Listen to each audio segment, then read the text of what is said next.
heart of the mountain. She's my little Georgia Rose. She's my little Georgia Rose.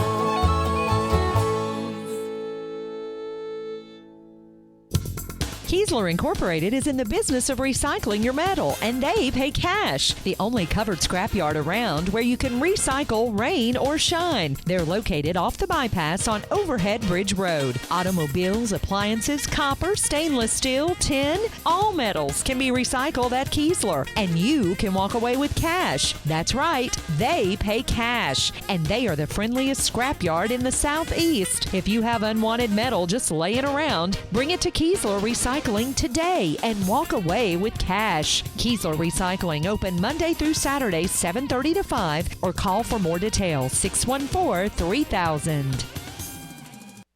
You are listening to WOOP-LP, Cleveland, Tennessee. WOOP FM is a broadcasting service of the Traditional Music Resource Center, and we play America's original music. Where'd the old town go?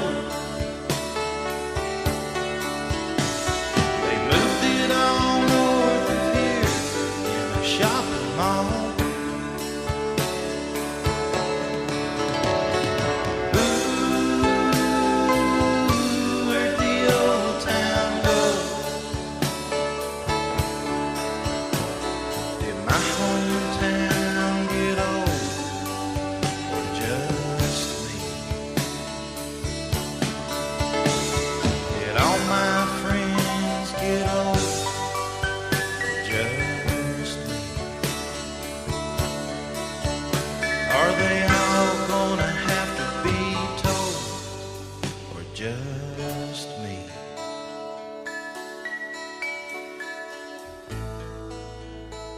Good morning and welcome to Old Town Cleveland here on WOOP FM 99.9. I'm not going to be able to get my voice through this show today. You can call us here at 614-5553. Got a little sore I throat promise I do not have my hands around his throat this morning. Good morning, everyone. This is Ron and Debbie Moore kicking it off here this morning on WOOP FM. Good to have you with us on this August the 31st, the end of another month, and everybody have a safe and happy holiday weekend. I think it's really muggy out there. It's a good day to play in the water, but stay in the shade. Yes, I get sunburned pretty easy now because I don't have any hair on top of my head. So That was a terrible time that he discovered that, because I said, Ron, don't you think you need to wear a hat or put some sunscreen on? He said, my hair is thick. My head won't get sunburned. Well, y'all know the rest of that story. We'd like to say thank you to our friend Joe Godfrey that came by this morning and had a couple of little presents for us. He gave Ron a 1969 TV guide book that has all the TV shows listed and the ages of the actors, and shows that Jimmy Durante was born in the 1880s and some really interesting stuff. I think we're going to look forward to looking through that. And also he had something very special for me, and I told Ron I was going to have to remodel the bathroom so that I can appropriately display this. He has given me 2 travel size bars of soap from the Cherokee Hotel. And it actually has a manager's name on it that's too small for me to read even with my glasses on. So we'll have to investigate that so we can kind of determine what years that might have been. But I was real glad to get that for my collection of stuff from Cleveland. We have a new friend with us today. We have Sandra Joan Walker, Brookshire, and as of Wednesday, she has remarried, and her last name is now Morton. We're going to call her Sandra, just not to confuse issues. Which one do you want, Sandra or Joan? Sandra's fine. Sandra's fine. And she was the nutritionist at the jail for a number of years with our good friend John Cook that just did our opening theme song. I'm sorry that you had to work with John. He's a mess. He's a mess. Yes, he is. 16 years there with him. Yes. And so we're glad to have her today, and we're talking about a very unique subject, and we're going to be talking about snake handling churches and the folks who went there. And we would like for you to call in with your stories if you've ever witnessed that. Or handled them. Now, I told them we want to make sure that everybody knows that we're not mocking snake handling today or making fun of it, although some people will, and it's understandable.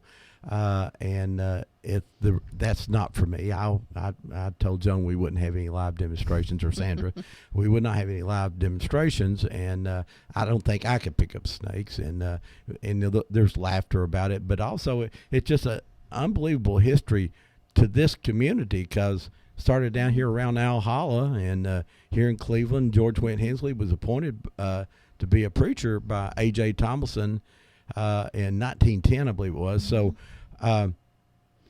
be respectful today. If a lot of you will disagree with it, and like I say, those people who did it, we're going to learn a lot about them. And like I say, I think they had faith. I mean, I don't know if it's some people said they shouldn't tempt God, and there's all those arguments out there, but the Methodists and Baptists don't agree on what they do, and the Church of God don't agree with what the Catholic does. So religion always going to have some of that. So, but it's just an interesting fact, and that's what we want to do.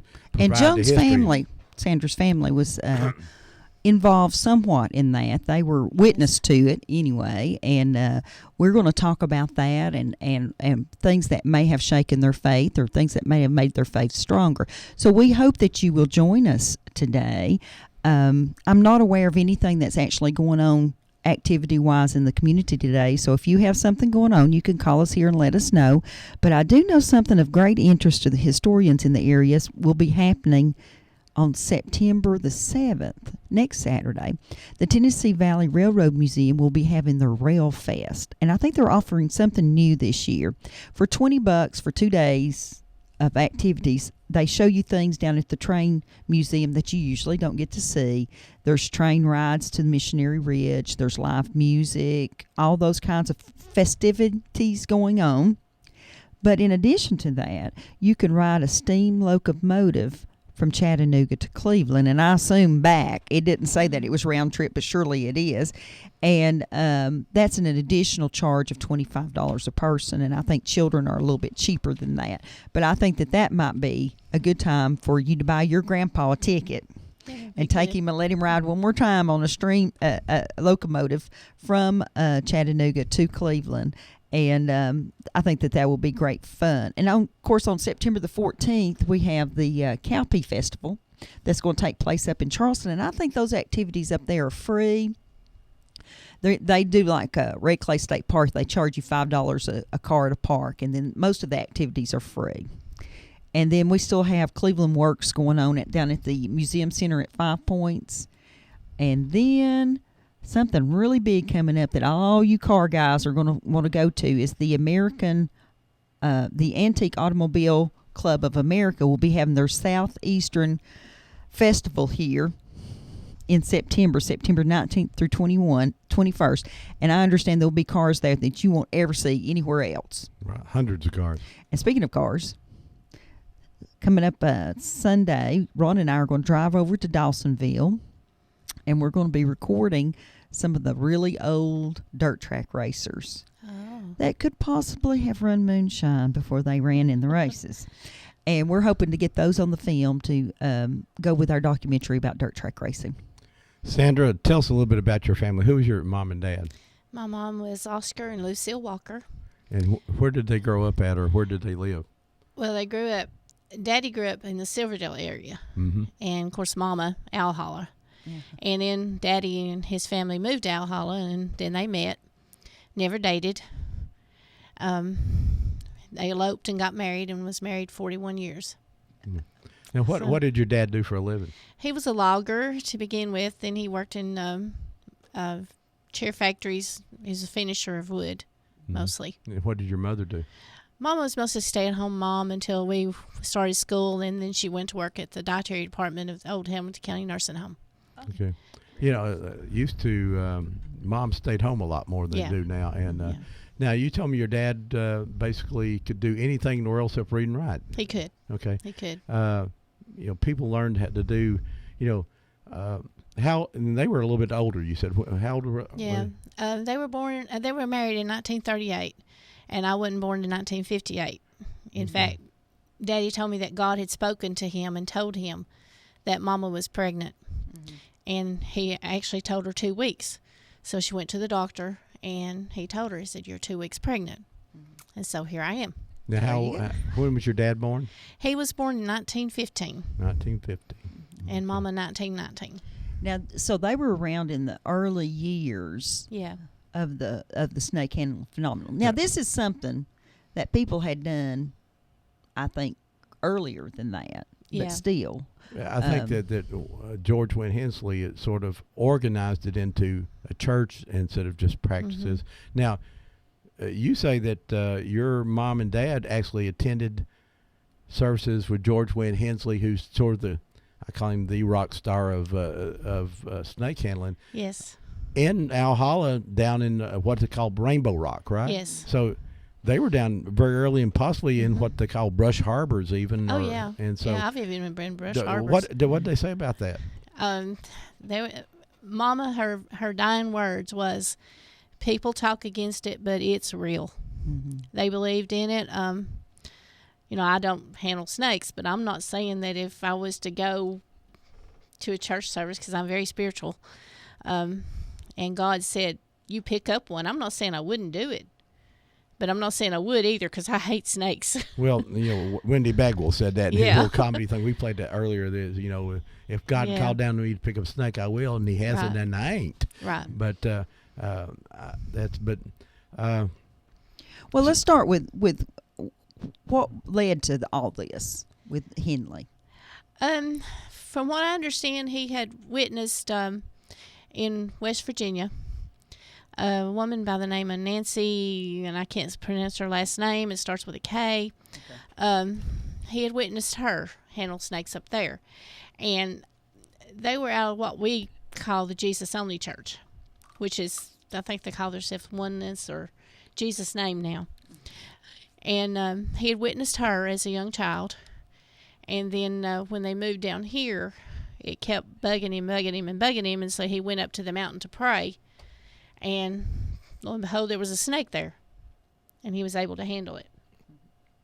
So I think that's how it came And about. he actually brought that snake into the church with him. Yes. I read an article that they said that he started this down there in Owl Hollow, and a bunch of the boys down there, and there's some big snakes along that mountain down there. I mean, Oh, yeah. let me tell you, that they went and gathered a whole basket of snakes and come and dumped them at his feet, and he had someone take them and lay them in his arms like a cord of wood. Yeah. So he's holding 20, 30 snakes there, and of course, people talking with his granddaughter the other day, which was just a thrill, that he was bitten 400 times. Yeah.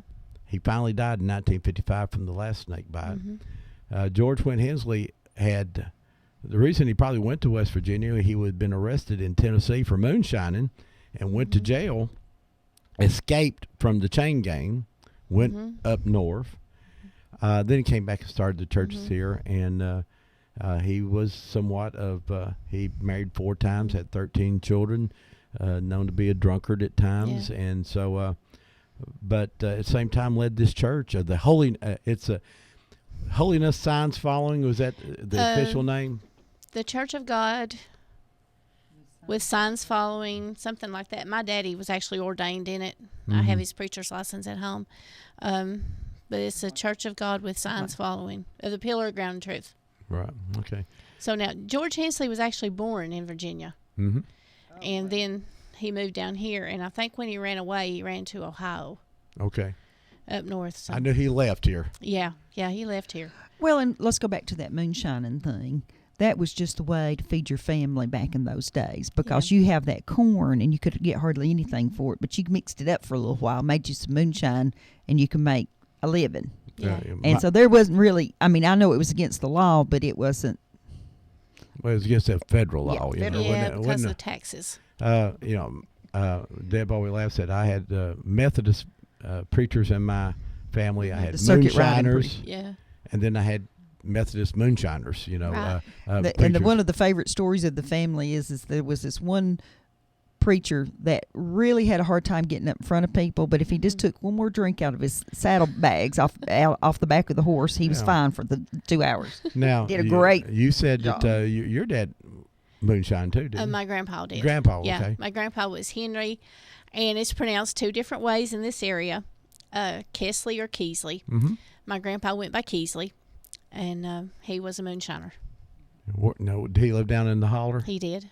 Okay, he let's, did. let's some moonshine come out. I'll Yeah. holler. Oh yeah. Good water and. Yeah. Now, were there springs on the facilities there, or was it a creek? There's a creek that runs through Owl Holler down there, but there's a lot. I mean, McDonald and Mineral Park, you know, they're Yeah. There's- notorious for like 400, you know, natural mineral springs down It's there. amazing, isn't yeah. it? Yeah. Matter of fact, I don't know if I told this last week. We had questioned where Powder Springs was located a couple weeks ago. And if you didn't catch it, if I said it last week, I'm sorry, I'm repeating, but you go down South Lee Highway and turn off at Glenda Drive, which is there at the end of Botman Homes Complex. Go around Brimer Creek Road, and when you get to the part that has a guardrail, Powder Springs, according to Doyle Palmer, is located just on the other side of that guardrail there. Yeah, it is. It is, okay. The Doyle Palmer. So, You're familiar with that. Do you remember any old houses around that spring? Or see, I think The only house I remember is the one that set right there in the corner that you turn to go down through there. Because I was raised in the Mineral Park area. you're talking about on Glenda Road, the Yeah. white one that was there until Yeah. the last 3 or 4 years. now, I think I read that Powder Springs was never was a resort. It was just people went to the spring, but they didn't have a resort like they did at Tucker and Mineral Park. And Yeah. Well, you can imagine in this heat and humidity that we have that it was so refreshing to be around water. And so on Sunday afternoons after church, people went to Waterville, to Garden Springs, which is now a golf course. And they went on down into Georgia. I guess it's Cohutta Springs down there. And all these different springs, you would just gather there for the coolness of being around the water and, there are plenty and of the springs here. recreations. The now, did your dad actually handle snakes? You know, we talked that you said maybe and yes and no. And Yeah, he actually told me that he didn't really handle snakes, but I've had cousins who said that he saw them. Yeah, they saw him pick them up. But I know Tommy. But not necessarily handling during Right. the church service, but he Right. would move them about maybe. Yeah. Well, Tommy Harden was preaching one day, and he was walking through the pews, and he handed Daddy the thing. He said, "Here, handle this. Hold this for me." And he thought it was a belt, and it was a snake. And Daddy said, when Tommy come back, he said, "Here, Tommy, you hold this." So, you know, but I mean, they witnessed it. They were involved. They witnessed Lewis Ford being bit and died. He was bit, and they carried him down to Charlie Fritz's house, and that's where he died. So and that's in Slotty Daisy. the So a lot of this went on in Slotty Daisy. Yes. In Yeah, fact, Daddy was ordained through the church in Slotty Daisy. And what was the name of that church? The Church of God of Jesus Christ, Pillar Ground and Truth, Signs Following. I should have wrote that down, but I don't really. And take a big sign to paint all that on, Yeah. wouldn't it? so basically, the snake handling started down in Owl Hollow, Brush Harbors, and then, of course, the legendary church turned out to be Dolly Pond over in Yeah. Birchwood. That's anything you read is Dolly Pond and Right. George Wynn Hensley. The graveyard is still there. The actual church is gone. We visited that graveyard a couple of weeks ago, and that was and seen Minnie Sue Harden's grave. Yeah. She just died 2 years ago here in Cleveland, 93, 94. Very well maintained little graveyard. It's on a knobby side of a little hill. It would be hard to maintain it, and they do. And I appreciate that. Interesting some of the names there, and some of the legendary names of Keesley, Hardens, Fords, the Hensley. I think there's Slacks involved over there. What other names do you remember from that? Let's see, Beatty, Mm-hmm. Hayes. Right. Yes. Hayes, in fact, helped organize the church with Hensley and Tommy Harden. And, of course, the Hardens I remember well because we went, even when I was little, we had services with them.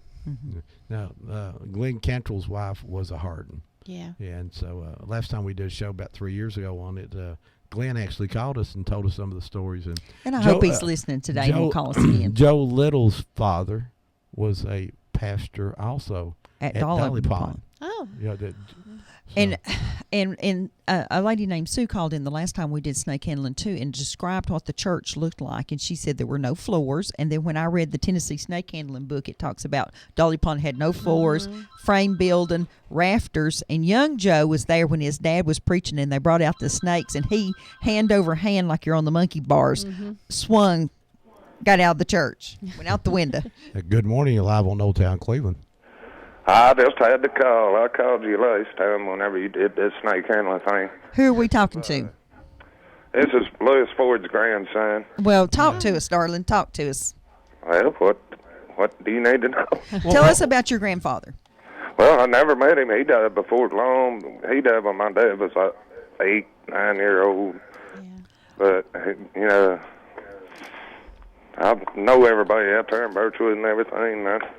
I'm going to be buried right beside the church there, not across the street where he's at. Yeah. Oh, Now, are there burial places beside the church? Well, it's a family graveyard over there. Oh, okay. You know, if you're standing over at the graveyard and you look towards that little church there now, to the left, there's a big pond there. Is that Dolly Pond? Well, now, I don't know about that. That would be a good assumption. Yeah, I think. I said there's a big pond right out there, and I went, Well, what did your dad say about your grandfather? Well, I mean, he was only like 7, 8, or 9 years old when he died, you know. but Just definitely scared of snakes. That was drilled into me to be scared of them, but, you know. When they tore that little church down, I was wanting to get a petition to get people sign it, you know, keep from, because that was historical. Right. What year did they tear it down? I couldn't say exactly what year. there's some pictures of it. You know, I was telling my wife right there would be a great place for one of those Tennessee historical signs, because Dolly Pond Church is you know, there's a lot of places, but that's sort of the snake handling center. It's a cultural thing. Yeah. Yes. Yeah, it's interesting to me to be just 2 generations down. Yeah, I imagine it is. Now, have you ever yourself witnessed snake handling? No, I haven't either. Like I said, my dad drove it, and I'd be scared of him. Yeah. It's of course it's illegal in Tennessee to do that. It's not illegal. It's not the religious service. It's the danger of snakes in public places. That's what the law says. Right. You're in danger in your own life. It's against the law. You can't do that. Now in West Virginia, it is still legal there. Yeah, it's still legal. In Georgia, in 1940s, it was a felony punishable by death. They were serious in Georgia. Really? Yes. Yeah, well, there you go. There was a little 7-year-old girl got bit in a service down there, and there was a guy I've got it, Lawrenceburg or something, Tennessee. This in just the last year got bit and killed here in Tennessee. Yeah, well, I mean, snake handling is punishable by death. Well, now when Reverend Ford was bitten and he died, I understand at his service, someone else was bitten. Now that I've never heard. But now they actually put snakes in his coffin with him. Yeah, Yes, I know they did. handle snakes, and they put the one that killed him in there with him. Right. That's what I understand too. Yeah, but I didn't hear about nobody else getting bit. What was I going to say? Oh yeah, they did a thing, Channel 12, when they tore that church down. I watched it. They took the cameras down there and did a thing, you know, and they pulled the carpet back off the the altar, right in front of the pulpit, and it was the old snake box was still there, the one that held the snake that bit him. Oh, Wow. What did they? Opened it up. I had all that on camera. It's on that documentary. Where is that box at? Huh? Who's got that box now? I don't know. I guess I just tore it up with the rest of the church. Oh, you know, talking about that's just little simple history that you could put in a museum, and that just fascinates me to see one of those boxes. Yeah. The sign of the church is actually at UTC with Dr. Ralph Hood. He has the sign. Oh, good. Oh, that's good. Yeah. Did you hear that? Somebody might have. They may have kept the box I too. mean, who Yeah. knows? Yeah. You heard I this? just watched that thing on Channel 12. I didn't want them to tear it down. I'd been in that church since I was a little bitty kid. I'd go down there because I knew it was my grandpa's church. You know? Now, are Yeah. you saying that the church the cemetery across the street is a family cemetery? No, No. that's where he's buried. If you stand at that cemetery and look back across the street and look to the right of the church over in the cow pasture, there's about 7 or 8 graves. It's the Banther family cemetery. Mm-hmm. That's where, but we're part of that family too. That's where I'm getting married. There's online you can go get a list of the people who's buried in the Dolly Pond Cemetery, Yeah. and there's not that many graves over there now. I mean, you can't. So they've lost it either the road construction or They weren't property. marked, and the old people died. Don't remember who's buried there, but it was obvious to me that there were many more graves there. I'm not talking about hundreds, but I'm talking about dozens. Did you hear that were not Sandra? marked? Sandra said her mom and dad was there when your grandfather got bit. Yeah, they were. Yeah, that's what I heard about. Yeah. You need to look me up on Facebook. We need to talk. I don't even know how to use it. Oh. Well, if do you you'll call us do you back- have any pictures of your grandfather? Talk to her. Do you have any pictures of your grandfather? I used to have a pamphlet on it about Tennessee snake, and it had pictures of him the night he got bit, holding the snake he got bit. Yeah, we have That's that. the book by J.B. Collins. Yeah. And to Yeah. me, I'm not sure, but I think maybe that's the Chattanooga Times pictures. And they made it into a book because I looked up J.B. Collins, and he was a reporter or a photographer, one for the Chattanooga Times. I've never seen a copy of that book, but I've seen lots of Xerox copies of it. Well, my cousin has an original. I've seen it one time. The one I had was called Tennessee Snake. That's the one Yeah. I'm looking at now, but all I've got is a Xerox copy of it. Yeah, that's. There are some absolutely fascinating pictures in there. Well, that one day, if you look, if you've got that, there's a picture of him holding the snake that bit him. Right, you know. Yeah, him in his overalls. Now that- and the that- book is really interesting too. That it talks about the culture of the people, that the men didn't think that you should wear ties and dress up to go to church. That you should just wear their dress work clothes. How's that? They wore overalls and a white shirt, and that the women thought that you should not dress in bright colors and all that. I think we have a picture of your. They drank moonshine before they. Yeah. There you go. I'd get the snake drunk if I was me. If you're looking on the internet now, and I know that you can't see it, but some folks can see it, the fella in the overalls that's standing beside the girl with the snake is Reverend Ford. Yeah. And then that's Minnie Sue Harden with the snakes. George Went Hensley right behind her. Then you're. That's my uncle behind there, Buster Keesley. All the way in the very back. This just I think that you need to get with your dad. Is your dad still alive? No, he died when I was 15. Oh, I'd find all your relatives and get the oldest relative and get their stories and write it down because you're living history right now that we need to save. Yeah, just 2 generations ago. Yeah. I know everybody out there. I know everybody in Birchwood knows my road down Dolly Pond Road. I know them all the Hardens and everybody. Now, is your last name Ford? Yeah. Okay. In Del Rio, Tennessee, there's a pastor up there, Jimmy Morrow. His wife, Pam, was a Ford. And he has a lot of history on this, so you might want to get into contact with him. Y'all said you went to that graveyard. Do you know how steep that hill is? Yes, I do. I noticed her up that hill in the rain. I bet. About tough. Well, that's one thing. What was so funny when we saw it, I said, "Well, there it is. I can see the little drive, where you could drive over there." And I said, "But they parked right there and carried them up the hill. They did it the hard way." Yeah. And it was raining the day we carried Grandma. Golly. And what was Grandma's name? Russie. Ford. Yeah. Yes. Well, thank you so much for calling. And what's your first name? Glenn Ford. Glenn Ford. So thank you so much for calling, and hope you listen to the rest of the program. If you think of anything else, call us back. All right. All right. Thank you. See you. Thank you, Glenn. That's interesting to have Fords and, just to me, it's like rock stars of this subject going. That, Right. Well, the these are- famous folks. Yeah.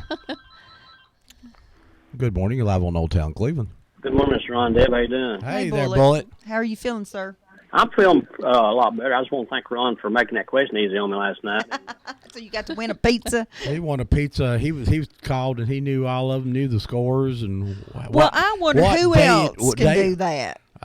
He was pretty good. I want to tell you about my adventures with a snake. I was sitting about the cemetery one time about a few years back, and I looked down, and there's one laying right next to my foot. I think I gained about 5 years, and I can't afford to lose no more years. And how high did you jump? I didn't move. Yeah. Well, did you just pick it up and No, I just pray with it? and it just finally wiggle off. It's about 5 feet long, and but now I have got them out of swim pools and handle them, and one of them snapped at me. I don't think it, but I actually seen my father kill a chicken snake one time. He grabbed hold of it, and it's about 6 feet long, and that sucker was snapping at him and everything else. And but I tell you, that's something I don't think I'm gonna do is handle snakes. Well, I popped the lid off of our pool one day, and up on the handle was a fairly good-sized little snake all wrapped around that handle, and he had a little bitty frog in his mouth. I tell you what, I don't know what kind of snake this was on the cemetery, but actually, my brother seen one up there last week, and it's brown or black looking, I think. Well, I will tell you, the only good snake's a dead snake. Yeah, I agree. Anyway, Ron, I do appreciate you and Deb, and thanks, sir. All Thank you. Bye-bye. You know, I was Southern Baptist, way down in the country Baptist, and we got filled with the Holy Spirit, and those women would shout till they shook their hair down, and they jumped benches. Shake and your they, hair down, yeah. Yeah, and they threw Bibles, and the only thing we passed around was fried chicken. Good morning. You're live on Old Town Cleveland. How you doing, Ron? Hey, Brett, how are you? Good. What's going on? That was a good game last night, huh? That was an unbelievable football game, and Bradley upset one of the powerful teams in the state, 39-35. Yeah. And it was 3 minutes ago, and Riverdale was driving the ball down to about the 20, and they scored, they win. So Bradley did what they needed to do. Yeah, I was going we're off this week, Ron. That's right. You're going to go see Walker Valley play East Hamilton? Yeah, I'm going up there that Friday. I'm going to head that way myself. Yeah, I want to see how I'm going to scout those two teams for Damon. Yeah, we need that help. Yeah. Or take good notes. And the Braves ended up winning yesterday, Ron. When's the last time the Braves lost? They have just been on a tear this year. They won 2-1 yesterday. Well, that's good. Guess what about the number is, Ron? I don't know. 15. 15, okay. Yeah. 15. All right, well, thank you, Brett. It was good seeing you last night. Yeah, all right. All right, bye-bye. That was Brett Whitehead. A good game is always a game that you win. Yeah, there's a. And But we this had has some- been we a. had This been some either way good, would have been a good game. It was yes. just one of those types.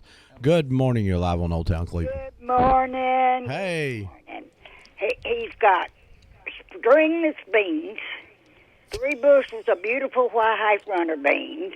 He's got okra, cucumbers, squash, and tomatoes. Oh, that sounds good. And tell us where he is now. He's at the farmer's market on Peerless Road. He's a Korean veteran. He is in a blue truck with a white camper on it. Now, let me ask you a question. Did you ever handle snakes in church? Glory, no. I was trying to find out where the back door was, and if there wasn't one, I'd be making one. Cecil told us that he used to go catch the snakes and sell it to them. Catch them all the time. I'm afraid of them. He would sell them to the churches and say he got $5 or $10 a foot. $5 a foot for them. In the 1950s, that was a lot of money. Yeah. Well, Cecil didn't care what he handled. Well, I'd say he may have had a shot of moonshine or fed the moonshine to the snake. Which one do you think? So he could catch them. That's right. So he could catch them. I'm enjoying the show. I enjoy you on this program, and I appreciate you guys. I love you. Bye-bye. We love you too. Bye-bye. Bye-bye. You need some fresh vegetables out there. Her sister, Miss Elizabeth, she can sing the songs. That's right. She can sing those gospel songs. Well, Cecil used to be able to sing pretty good and play the guitar. And Miss Cecil, We you miss done got Cecil. everybody woke up, Sandra. He's gone on Good to morning. his You're live reward. on Old Town Cleveland. What do you say, Ron and Debbie? Hey, Bubba. Hi, We're Bubba. over here. We're handling snakes today. What you got to say about it? Well, I tell you, I'm trying to figure out how Sandra Joan became Sandra. My name is Sandra Joan. You should know that, Mr. Teacher. I'll tell you what, I saw that and I said, whoa. I said, it's Jones what her name is. That's what I told Debbie last week. Yeah, I went by Well, Joan most of the time. It confused us because we were friends with her on Facebook, and she was listed as Sandra. And then Joan called in last week, so we were really confused. And I had to call Bubba, who lives 2 states away, and said, "What is this woman's name?" Well, I'll tell you how Sandra came about. My name is Sandra, but when I went to work at the jail, Catfish Ledford was there. He was my boss, and he said, "What's your name?" And I told him, "Call me Joan." He said, "I like Sandra because my wife's name's Sandra, and I can remember it." I said, "Well, okay," so I became Sandra. That's one of the nicer stories I've ever heard about catfish. Yeah, it is. Oh, that's something else. Well, I will say this, Debbie. Whenever Joan would come to school, she always carried a basket with a straw basket with a straw lid on top of it. So now I know what was in the basket. It was snakes. Now you're telling the tall one there. And Bubby, you need to congratulate her. She got married this week. Well, congratulations. Well, thank you. Thank you. Yeah. I didn't know it was going to be so soon. Well, we didn't either. We just we just went and did it. There you go. Great. Well, it's quite an interesting subject. I've heard of Dolly Pond and of course everybody knows Soddy Daisy and whatever. I've heard of other things being associated with Dolly Pond, but I didn't know so much about the snake handling. But you went a pretty good ways to go to church then, didn't you? Well, actually, we did go to Soddy Daisy growing up, but as far as the snake handling churches, it was by the time I got here, they kind of dwindled down, and I didn't really witness that. Bubba, as a young boy, did you ever see them handling snakes around the courthouse square? Oh, gosh. Now, I remember the preachers vaguely Yeah. being up there on Saturday, standing out on the street corners. Yeah. I would remember, they'd preach because, at one time it was two-way traffic. Mm-hmm. And didn't go one way north, one way south, Coley and Broad. But they had other things, They had the Siamese twins and had they might have had a big snake come in a big, or in a trailer or whatever. He had an admission for that. But I remember the guys preaching on the side of the square. Yeah, no doubt about it. I remember that, but I never saw anybody handling any snakes, though. Well, by that time it was pretty well, you knew you were going to get arrested for it. Yeah. Yeah. Well, it was, there were sights to be seen up there, needless to say, on Saturday. And people still came to town a lot, so a lot of people would see whatever it was going on up there and pull in and go to it or whatever. But I always liked the guys that were sitting and they were whittling, and I just couldn't understand that as a child. And my daddy said, "Well, you prove what you're worth if you can do a really thin curl of wood off of that you had a good knife and a good hand if you could do that." Those pocket knives were unbelievably sharp. And so they would kind of try to show one another up by seeing who could come up with the longest piece of wood coming off of that when they whittled. And then, like I say, there were a lot of things. The downtown was certainly very active. Things hadn't left town. People came to town for buy their, maybe once a week to buy their groceries and whatever, and because they worked during the week and didn't get into town. But the courthouse was definitely abuzz with things of interest, needless to say. And around there, like we were talking about last week, some of the places that were there, they were all independently owned. Most of the things there were independently owned. And they cared whether or not you were there shopping. Oh, yeah. Well, and I know a lot of families did that too, is that, my dad got paid on Friday afternoon and they'd come to town and they'd cash the check and they'd walk around and pay all their little payments where they'd bought stuff on loan and bought groceries. And if you ran out, you know what you did? You did without till the next Friday. Right. That's exactly right, because payday wasn't coming till the next week. Well, you just did, it was just because you just didn't do that. Well, I worked out in Samples Food Store, and that's First Street, I guess, where the blue circle went in. What was the name of the food store? Samples, Doc Samples. I worked Sample Food Store. And it was across from the Huff, the twins, Clayton and Clifton. Huff had a gas station right next to where, I guess you would call it now, it's the new car lot for Momax Lincoln Mercury. But they had a station across the street from Doc's place, and there were a couple of businesses there beside him Doc had. But people would come in and buy flour, 25-pound bags of flour, because they were in there making stuff. Come every week. But it was. They had to make a lot of gravy, Bubba. Biscuits. Biscuits and gravy. They probably were cooking for pretty good-sized families, too, for that matter. Bubba, when you retire, I want you to draw me a map of what you remember being where, because, see, I had heard of those places, but I didn't know exactly where they were located. Well, Doc was, for years, he had he had a sister, Amy, that worked over at Bradley Motor Company. And, anyway, Doc's son, Bobby, worked in there some. But Bob Parkson was his butcher, and the two of them pretty much, and David Crick worked in there too, and he delivered groceries and things like that. And he'd hire a few, Randy or Arthur, me, or Pete James Kimsey. He hired us when we were willing to work, whatever, to ride the bicycle, take out groceries in the trays on bicycles. So it was two or three blocks from the house. We lived on 4th Street, and he was on 1st, so 3 blocks, I guess you'd say. But when next time you come to town, I want you to take note across from Chase Appliance, the old Chase Appliance there at the CC Card building. The family that owns it, they have refurbished that building, and congratulations to them for saving that building. It looks gorgeous, and it's useful, the building behind it, too. And I know that is not cheap, nor is it easy. Did they leave it where... Didn't you used to drive up to a second floor almost? Yes, I think that entrance is still there, that you could drive up to the second floor, and that's where you got your car serviced. And I always think, well, if my car wasn't running real good, that probably wasn't a good idea. But that a lot of the car businesses did that. I guess it was cheaper to do that than to buy more property.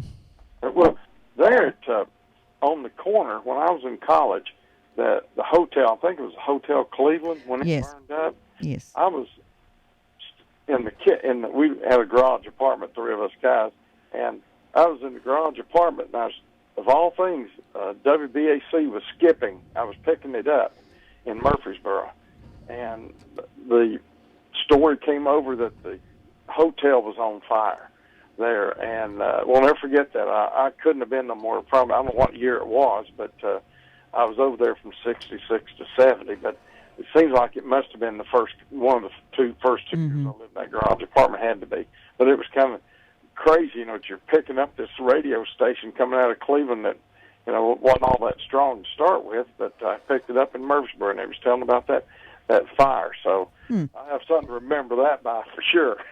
There you go. Right there. Well, listen, I'll shut up. Thanks, Bubba. Good to listen to you, and you'll always be Joan to me. So. Oh, I'm Joan. You can call me Joan. I'm only Sandra in the business world. Oh, well, you just be careful as far as if you get around any of those snakes. Thanks. Don't act like you know them. Stay in touch with me. Okay, thanks. Bye-bye. Bye-bye, Debbie. Bye-bye.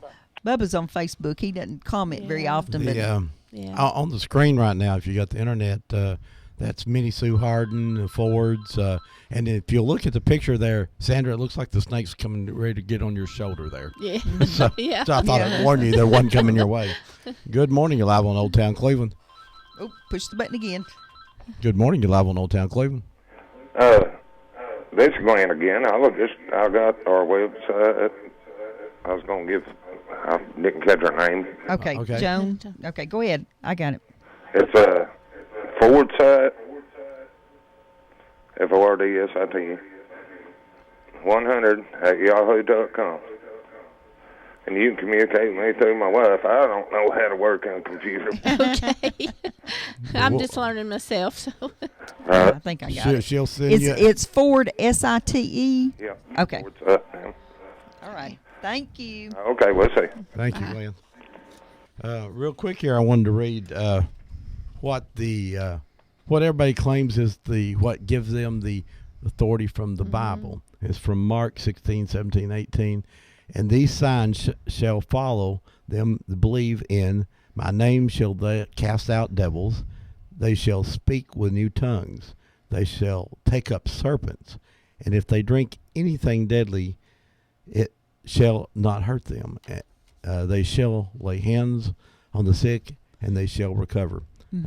So it's I can't read this little print here, but that's the best I can do.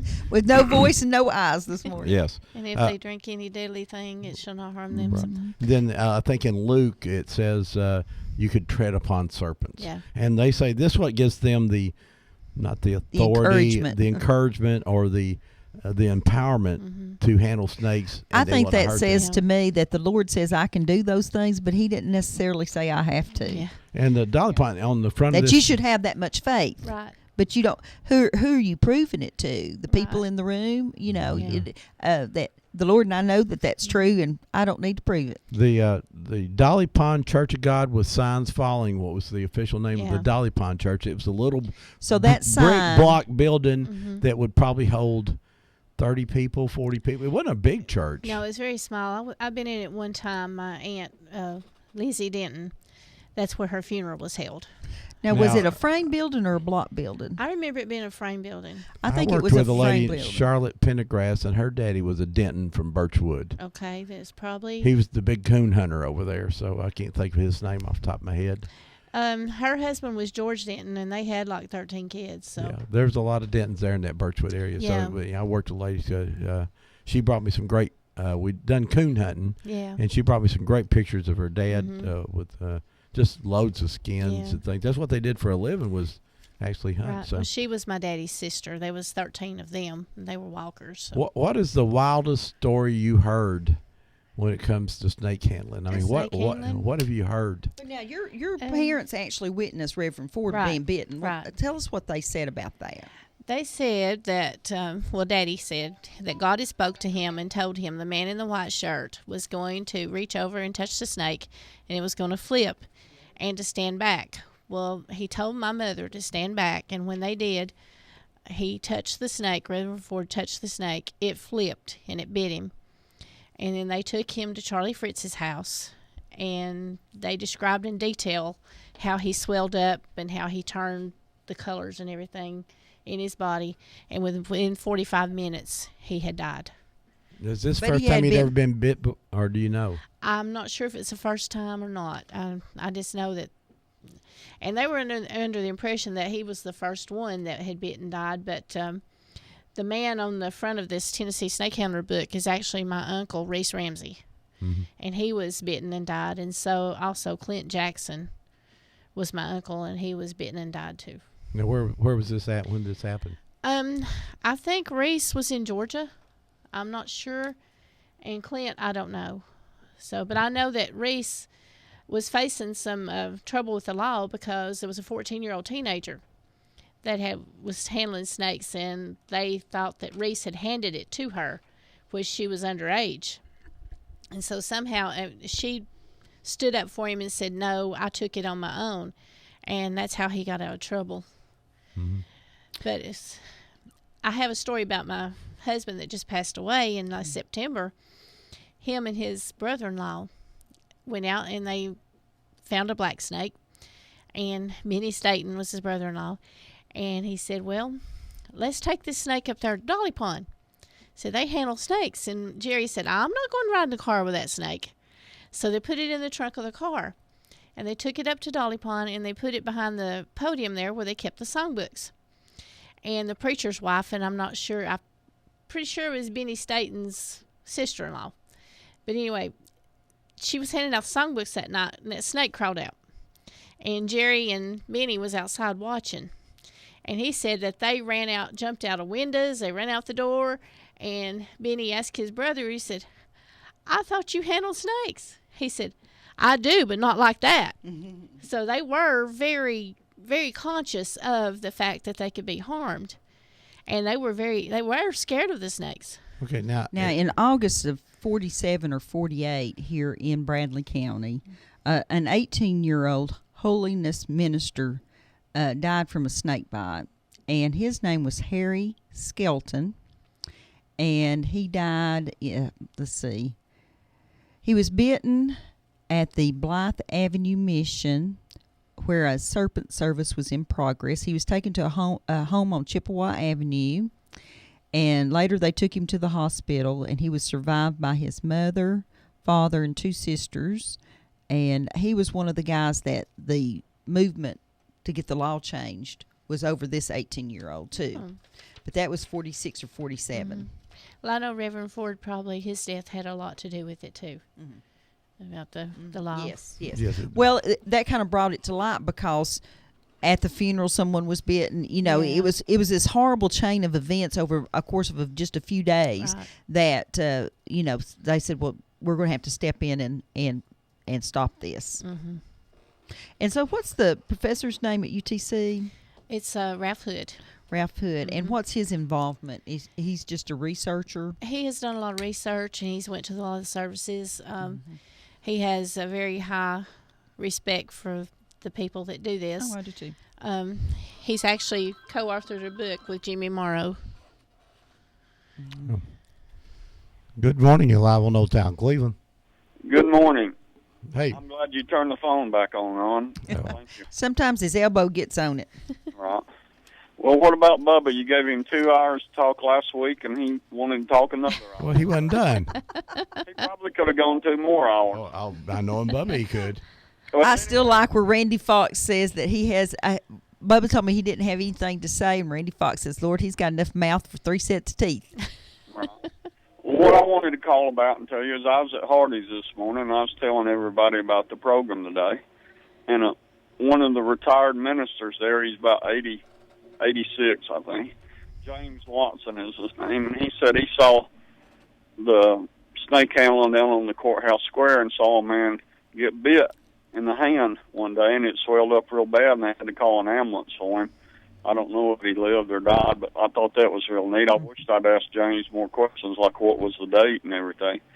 But anyway, I thought that was interesting. Now, I hear y'all talk a lot about snake handling, but what I want to know, was it rattlesnakes or copperheads? Or, you know, there's a lot of non-venomous snakes that look really scary, and a lot of people would be scared to handle them, but there's only a few deadly snakes. So when y'all say snake handling, are you talking rattlesnakes and copperheads? Rattlesnakes, copperheads, and cobras. Jimmy Morrow in Del Rio, Tennessee, has actually handled cobras. No, okay. So he had those shipped to him because they're not natural in Tennessee. No. Yeah, Well, they I'm enjoying your program. I'm going to hang up and let y'all carry on. Okay. I don't want to like Thank you. Bye-bye. they liked the rattlesnakes because they were big, Right. and made the noise. So that was and the copperheads are a little smaller, and then I think they use some water moccasins too, but you know they're harder to find in this area. Good morning, you're live on Old Town Cleveland. It's me again, Margaret. All right. Grandpa got bit 7 times for you. 7th times when he got killed. Okay. Wow. You said you didn't know how many times he got. Wow. Right, that's good to Okay. know. Yeah, that's interesting. I'm sure it's in Yeah. these books somewhere, but hey, I can't always remember what I read anymore. No. So Yeah. now, how bad were the other bites? Apparently, he survived. I mean, but He just survived them, yeah. Like they do, they don't go to the hospital or nothing. They just I read the article. They got mad at one guy because he was drinking Coke. Yeah. really. Yeah. Yeah, you didn't do that back then. Yeah, you don't drink Coke, but you can play with rattlesnakes. But it didn't say Coke in the Bible. That was their point. Yeah. But they were giving him. I mean, this little book's a pretty interesting read, and I'm pretty sure that. I imagine that at least Chattanooga Library would have it where you could look at it. I don't think you probably could check it out, but it's for people that. And then I don't know if it's documented anywhere how many times he got bit. It just came through the family grapevine, you know. That's the first time I ever heard that. You know, I haven't read it anywhere else. You know, and It came through information. I mean, you know. You know, the guy up in Kentucky, Hardin, Kentucky, I think is Chaffin. Dewey Chafin? Yeah, he's been bit about 80 times, I think. Yeah. Then and George Whit Hensley's granddaughter told me he got bit 400 times. Yeah, that's what you were saying earlier, and I said, boy, Grandpa must not have been real faithful. They only took 7. Well, he just I think sometimes it just depends on where you get bitten. Yeah, I guess. I guess, but I don't want to test that to see. I'm afraid I'd be bitten too far from the hospital would be what I was afraid of. Our belief was they ain't gonna die, you know. Yeah. Well, that's okay, and that's great faith. And you know, you have to admit it, he got bit 7 times, didn't bite from a rattlesnake bite. You know, he had to be when he stood up. He could stand there. You know, he had the faith. He had the faith and he had the testimony. Yes. Well, thank you, Really Glenn. strong immune system. Call back as much as you want to, my dear. Bye-bye. Get off here. Bye-bye. The Dixon Research Center at Lee College also has this book. Okay, that's good to know. That's where I got this copy. And I think A.J. Thomason's son wrote a book about snake handling also. I can't remember what was his name. Harvey? I It don't started know with about an that. H. But yeah. Yeah. Good morning. You're live on Old Town Cleveland. Good morning, Ron. Hey, how you doing, Hey, Red? Red. Good morning. You ready to take up a snake? I heard you say something about that Blythe Avenue, somebody getting bit with a snake over there. Mm-hmm. Yes. Wasn't there a church over there? Apparently there was. It was called the Blythe Avenue Mission, but Well, there was a real old woman that used to live across the road, and she told us a story about there was church over there, and said the preacher or somebody got bit, and he refused to go to the doctor and laid in the bed till he died. Yeah, that's I probably think the same somebody story. else got, and it may have been that 18-year-old boy. He was a preacher. Well, I have picked up a snake. Uh-huh. I was cleaning out the spring, and I reached down and got a handful of leaves, and I picked up a big old cottonmouth about halfway. And how long did it take you to look at it, Red? Well, I throwed him down, and I went to the house and got the rifle, and I sat out there a half a day till I killed him. Did you get religion at that moment when you picked up the snake? Ooh, Lord. No, I was too scared. She was shouting, yeah. I was holding that thing about middle ways Oh, wow. when I come up out of that water with them leaves and things. So But You learned God to use a rake. protected you. Yeah, God protected God protected you. he sure did, and then I got the gun and protected myself. Thanks, Red. Bye. Bye-bye. I have to tell a story that our great late friend Andy Lockhart used to tell about being an officer in the 1970s. And he said he went out to tent revival out on 64 Highway. They said he got called to a disturbance out there. And he said when his foot hit the ground getting out of his car, he heard those rattlers. He said he got back in the car and got on the radio. He says, I'm at this site, and he said, everything's fine here, and he drove off. I can imagine Andy doing that. Good morning. You're live on Old Town Cleveland. Yes, my name is Beverly Hey, Beverly. Morrow Johnson. Beverly, I tried to find your phone number this week. Were your ears burning? I was looking for you. Well, I thought maybe you was, but anyway, I just want to give you some information. I was, of course, a Morrow before I married.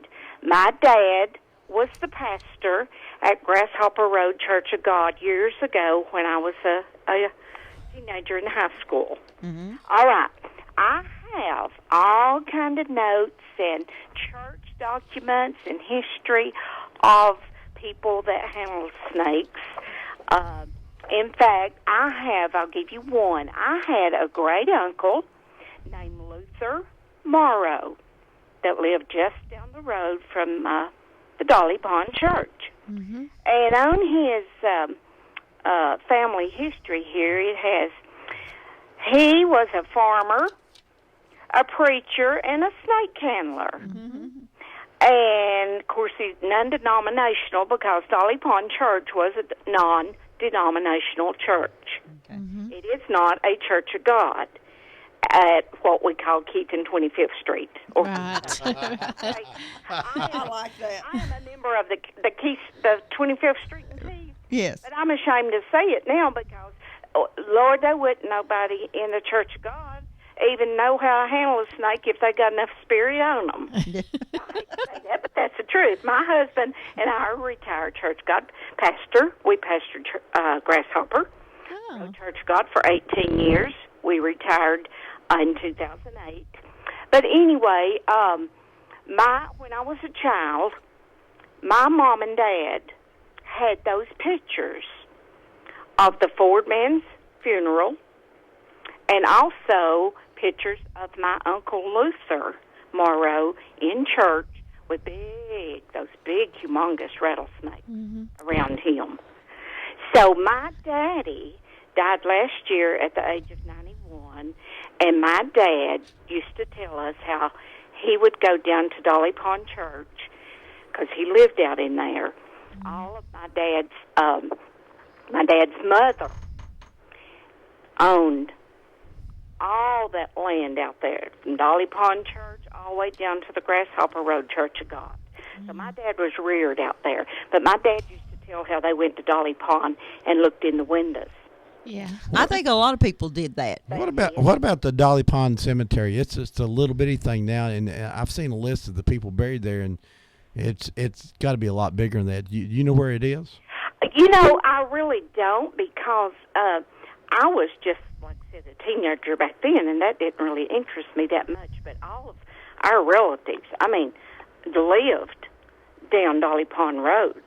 And now you go down through there and you can't hardly find where they live because, it's changed so much. Well, we found the cemetery, but you've been in our control room. It was about the size of our control room now, and there's a whole lot more people buried on the list. So I don't know. Well, I think there are people actually buried over on the other side of the fence. There's just no markers. Well, like you said, there's no markers. Even down at our church at Grasshopper that we pastored, we have a lot of the different people that handle families. We have a lot of, there's the Hardens, there's Posies, the Swalfords, the Morrows, the Hensleys are buried in the cemetery there at Grasshopper because, in fact, half that cemetery at Grasshopper Church are my relatives. And they all go back to the old days of when Dolly Pond was like the main little church out in that community. Beverly, what'd your dad say about the handlers? Well, he just talked about how they would stand in the window and watch them. So there would be hundreds of people just out gathered around the outside. Yeah. And I have a lot of... now, I'd watch it through a window. There wasn't windows back in those days, because no air conditioner, so they were open. Were raised up. I would watch a documentary. The pond that y'all are talking about, the little lake there, pond, that is Dolly Pond. Okay. And it was, of course, there were a lot of poisonous snakes. And even out there now, there's a lot of rattlesnakes. Because we've seen them before out at Grasshopper. I remember my parents talking about Luther Morrow. Luther Morrow. Yeah, my parents mentioned him quite a bit. Yep, he was a very, very respected man in the community, but he did handle snakes. Yeah. And a lot of my relatives. And y'all were talking about Joe Little. Yes. Joe Little was the pastor at Grasshopper Road Church of God, 1934. Okay. And the George Hensley, he was a pastor at the Grasshopper Road Church of God. Beverly, you need to write a book, my sister. I'm serious. You do. Because I have all this history, and I even have history of that goes all the way back to 1925 of where they had the business meetings at Grasshopper Church, and where they would turn people out of the church, like for discord, sowing discord, or dipping snuff. Yeah. All that kind of stuff. Dipping snuff and watching TV. They got thrown out of church for driving a Honda Accord.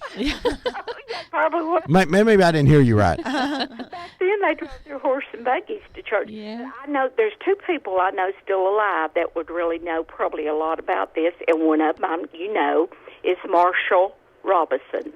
Yeah, Marshall was a pastor at Grasshopper years ago. Yeah. And then also Paul Patton's wife. Oh, okay. Patton is dead, of course, and their daughter is at Paula. Yes, I work with her. I graduated school with Paula. All right. Sister, well, we call her Sister Patton. She was reared out there on Dolly Pond Road, and she knows a lot about this. Okay. But anyway, I just thought I'd call in because we listen. Well, Beverly, if I could have found your number, you'd be sitting here with us today, sister. Hey, Beverly. Yes, we have moved back out in the country. My husband is in very, I don't want to say critical condition, but we've moved back out in the country, and I'm taking care of him. Well, there you go. We'll be praying for you. Our heart's with you. Y'all have a great day. Hey, Beverly, before you leave, give me the interpretation of Mark 16, 17, 18 about they used for the snake handling. Well, this is my interpretation. Like back in the old days when people worshipped, like they went to church to worship, and the spirit would hit them, and they would grab a snake up. If, of course, like she said, they had them in boxes. And the power of God was on them, and the snakes would go limp. So the snakes wouldn't, bite them and attack them. But now, if you are not in the spirit, you better not touch one. That's right. You better not touch one. And also, I can tell you a story about this real old man that lived way up on the mountainside there behind Grasshopper Church of God, and he handled snakes also, but he's been dead a long time. But anyway, he was out in his garden one day, and a copperhead bit him. And all he did was he started praying, he and his wife, and he was fine. Mm-hmm. So, if you have the faith, one thing's faith. Yeah. Yes. But we don't have enough faith anymore to do that, see. No. I like Robin Roberts on Good Morning America. It says, when fear knocks at your door, answer it with faith. Faith. Yeah, that's good. I have faith. But anyway, if somebody did poison your drink and you found out, and God can heal you. We'll talk about poison and fire when we come back from our break. Beverly, we love you. Call back anytime. Thank you. Bye-bye. We're going to take just a short break here, folks, and we'll be back with you in just a few minutes. Don't go anywhere. You're listening to 99.9 Whoop FM, Cleveland's home to America's original music. Kiesler Incorporated is in the business of recycling your metal, and they pay cash. The only covered scrapyard around where you can recycle rain or shine. They're located off the bypass on Overhead Bridge Road. Automobiles, appliances, copper, stainless steel, tin, all metals can be recycled at Kiesler, and you can walk away with cash. That's right, they pay cash, and they are the friendliest scrapyard in the Southeast. If you have unwanted metal just laying around, bring it to Kiesler Recycling today and walk away with cash. Kiesler Recycling open Monday through Saturday, 7:30 to 5, or call for more details, 614-3000.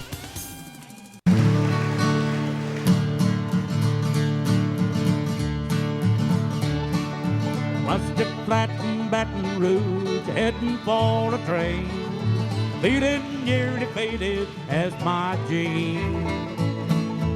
Bobby flagged the diesel down just before it rained. Took us all the way to New Orleans. I took my heart. Whoop FM is a nonprofit community radio station that is made possible by generous donations by individuals and the following sponsors. When you buy or sell or pawn, you can't go wrong at U.S. Money Shops. When money's tight, you'll be alright. Relief's inside at U.S. Money Shops. Hey, Glenn here from U.S. Money Shops. If you're looking for extra cash, whether it's $50, $500, or even $50,000, then U.S. Money Shops just may be the place for you. We're a pawn shop like no other. Buy, sell, pawn, we do it all. Pawn with us, we'll earn your trust. Sell to us without any fuss. Buy from us, you can rely on us. U.S. Money Shops offers the best selection of electronics, tools, firearms, jewelry, and more. You name it, we got it. So when you need cash or want a deal, visit U.S. Money Shops, the best pawn shop in town. And remember, we cash all checks and buy gift cards. Now we're several locations to serve you. Visit U.S. Money Shops today for the best deal around. Buy or sell or pawn today, the better way at U.S. Money Shops. Visit usmoneyshops.com for the store nearest you. Debbie Moore, co-host of Whoop's Old Town Cleveland, has released a regional history book, Confederate Voices. The book is available at the Red Ribbon, the Museum Center at 5 Points, and at www.oldtowncleveland.com. And be sure to tune in every Saturday morning at 10 for Old Town Cleveland, right here on Whoop FM. Wheeler Technologies has moved. Visit them at their new location at 490 Grove Avenue Southwest next to Bradley Rentals. Same great folks, same great service with a better location to serve you. Call Wheeler Technologies for voice, data, and security needs at 664-TECH. That's 664-8324. And remember, depend on Wheeler Technologies for the current time and temperature every day at 476-1111. Tennessee Alarm Contractor C1750. Come celebrate our newest Mermaid Mattress store downtown on North Market Street with factory direct prices and up to 5 years interest-free financing at all Mermaid Mattress locations. You are listening to WOOP-LP, Cleveland, Tennessee. WOOP FM is a broadcasting service of the Traditional Music Resource Center, and we play America's original music. Where'd the old town go? They moved it all north of here in the shopping mall.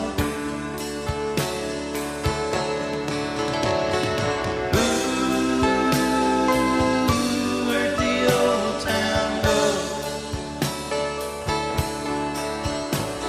Did my hometown get old, or just me? Did all my friends get old, or just me? Are they all gonna have to be told, or just me? Welcome back to Old Town Cleveland, and my voice may make it another 50 minutes here. I don't know. This is Old Town Cleveland on WOOP FM 99.9 or www.woopfm.com. You can call us here at 614-5553 like this caller. Good morning. You're live on Old Town Cleveland. Good morning. Hey. Hey, Miss Ella. Hey, I feel so great. I feel like I'm 30 years old. So why do you feel great? Because I danced all night and I walked down here to the village. I'm sitting right here by Whoop Radio. Oh, did you have too much to drink last night? No, I didn't. How much did you have to drink? A couple. A couple, okay. Have you ever handled snakes in church? Lord, no, I don't even want to be around them. So did they ever do that up in Kingston? No, they didn't. Well, they did it around here. I know, I heard about it. I was going to tell you, last night, I go at 7 o'clock to get a good seat. Uh-huh. And everybody tries to take my seat over. Because I get up right in front. Well, because you have such a good seat. Everybody wants those good seats. I know. Well, it's away from all that smoke, and that's where I need to be. Mm-hmm. So this couple didn't want to get up. You just want to sit next to the band so you can flirt with the guys. Anyway, the band told him, says, would you please get our old seat? Since she's been here all night, and she's 75 years old. They got out. Well, that's good. They're taking care of you. They need to reserve that seat every time I come. Well, we just need to tell Pokey, put your name on it. Yeah, they need to. All right, Miss Ellie, you stay out of this heat today. Don't get too hot. All right, I know. I'm going to go to the dollar store, and then I'm going home. All right, get home before it gets too hot. Hey, can I show you a picture of my old house? Can you do what with the picture? I've got a picture on my phone of my old house, and I was wondering if I could show it to you, but I don't want to come in and be on TV. Okay, well, yeah, you can show it to me, but I'm in here. Yeah, I know. Okay. All right, we'll do it. There she goes. Miss Ella, who is the queen of Whoop, I think. Oh, there you go, the mama of Whoop. Yeah. Whoop mama. Good morning. You're live on Old Town Cleveland. Finally getting through this. I had to go to Belk and then a couple other places. Then when I got back out, I finally got on the phone. Yes. What can we do for you there? Doing my Saturday routine today, getting a Walmart shopping done and all that other stuff. Hey, I got two stories for you. One's in Kentucky, one's here local. Okay. My friend's dad's from Harlan, Kentucky. Of course, you know that's where moonshine. That's where the Dewey Chafin is, isn't it? Yeah. That's where they invented NASCAR, pretty much. Yeah. But anyway, he went into a church that they were handling when he was a kid, and then his little friend went in there. So we went in the front door, and we made a back door. Another one, I was up in, I go up to Turtletown like twice a month in the Ducktown area. And I went by the Holiness Church, and on there, on the marquee where they had the announcements and stuff, it said, "We do not handle snakes, no matter what anybody says." So apparently, they didn't want that reputation. Yeah. Well, the Holiness Church is sort of the faith with the snake handlers, so I understand that. But I understand that there's some place, Del Rio, Tennessee, and there's another place in Tennessee that they know of. Now, doesn't mean that it's not handling. Maybe it could be done right here in Cleveland. It's just not broadcast. Right. You know. Well, I know Ducktown and Turtletown, that's kind of in a world by itself because you're separated by those mountains. And then the other side, the only other way to get through there is you got to come through North Carolina. Yeah, right now it's pretty hard to get out of Copper Hill. The rock slides. The rock slides across the road, so you have to go up to Coker Creek and go across. Get a bunch of duct tape the side of that mountain. That take care of that. Boy, I tell you, that's this is Edvis. That's the best idea I've heard so far. Rebarb on the other side. I think duct tape on this side. Well, you know what? You know how I figured to get rid of the kudzu, don't you? Just cut it and make soup out of it. Just pour Jack Daniels on it, and Miss Ella will eat it. Well, you get some of that to Everclear, I'll take care of it. Yep. It'd take several gallons, though. Cool. Yeah, I think I'm a Bradley alumni, so Edvis may have to show up there to some of the games in his outfit. Woohoo! Would you just come on? Uh-huh. All righty. Edvis, thank you so much for calling, buddy. Bye-bye. We need there's not any snake handling going on tonight in Saudi that we know of, but there's a lot of bull going on over there. The Convertibles will be playing at the Tavern, and that will start after the Vols game over on Dayton Pike and Saudi. Not Saudi Daisy, Saudi. That is a lot of bull. And you have been invited to a giant watermelon cutting out at Bobby Orr's place on 64 Highway at his fruit stand. He has a 200-pound watermelon that's iced down at this moment. Free slices at 3 o'clock. He's going to cut that. He picked it up from the Amish farm up in Delano. A 200-pound watermelon out at Bobby Orr's place. He's going to cut it at 3 o'clock, and I think I'd just like to see how big that really is. Okay. I figured Bobby probably had a snake or two in his life. I'd say he's seen a few things I know in he his made a little life. moonshine. Go ahead, caller. You're live. Yeah, you enjoying your show. You're talking about the church on Dolly Pond. Yes. Yes, sir. Has it been torn down? Yes, sir. I don't. There is another church building there, but the original frame building that had no floor in it, where the snake handling went on, is gone. Mm-hmm. Yeah, I knew there was still another little building when you turn up Gamble Road and make a left. On Dolly Pond down on the right, there's a building. Mm-hmm. It's right there by the pond. Yeah. Yeah. Mm-hmm. Did you ever go to the snake handling services? No, I would have if I'd known one was going on, just to watch them and see what happened. You'd watched them through the window with me, huh? No, I wasn't with inside. I wasn't set up front. You know, backsliders they call them. Yeah, get back there. Well, let me tell you, in this book that we have, the Tennessee Snake Handlers, it talks about the photographer that took these pictures, and it says that he stood up on the front bench all the way over to one side, and one of the members of the church stood in front of him to protect him in the event a snake got loose, while he was, wouldn't be able to, so he could pay attention to the photography. And I thought that was really interesting that they realized he needed protection. That's what zoom lenses are for. Yeah, I'd use the back of the seat as my seat and the seat before I put my feet. Yeah, and then this little fellow I was talking about a while ago that got killed over at Blythe Mission, they were basically blaming his bite on the fact that a photographer got too close. Of course, you know how those old flash bulbs would pop, and that it frightened the snake is what they were saying. And also, if you go on YouTube and find any old videos of them, they're just not sitting there holding a snake. They're dancing with the snake. They're music. They're going around in circles, and very lively. And it's these people can get completely consumed with worshiping at that point in time. That's right. So and you go. It's amazing to see people with that much faith. Now, is it craziness with the snakes? Yeah, I think so. But you can't deny that these people are really serious. believed in what they were doing. Yeah. What's your name? Jesse. Jesse. Okay. Yeah. Jesse, did you ever see people talking tongues? Talking tongues? Uh-huh. Yeah. Yeah, I have to. Yeah. I've seen them. That's them. I'm not saying it's not real. I don't. The Bible says it, and some people interpret it as a different language, but it says filled with the Holy Spirit, and you speak with other tongues, and there should be an interpreter there. So, I don't down it. I'm not judging.